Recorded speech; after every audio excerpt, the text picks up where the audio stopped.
te gotima min duh çi kir? Bi Xwedê ez li saet heştê sibehê şiyar bûm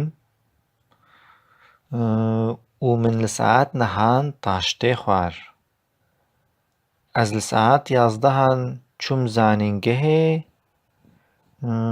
û piştî zanîngehê ez li saet dûyê nîvrayê çûm dikanê û min hûremûrên xwarinê kirîn. Ez gelekî betilîm lo û lo me ez razam.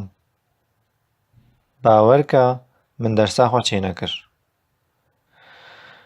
Ez li saet pêncan bi hevala xwe rojîn re çûm çayxaneyekê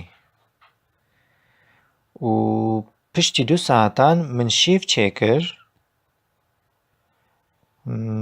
Piştî wê li saet nihan min darê televîzyonê kir heta ku ez razam.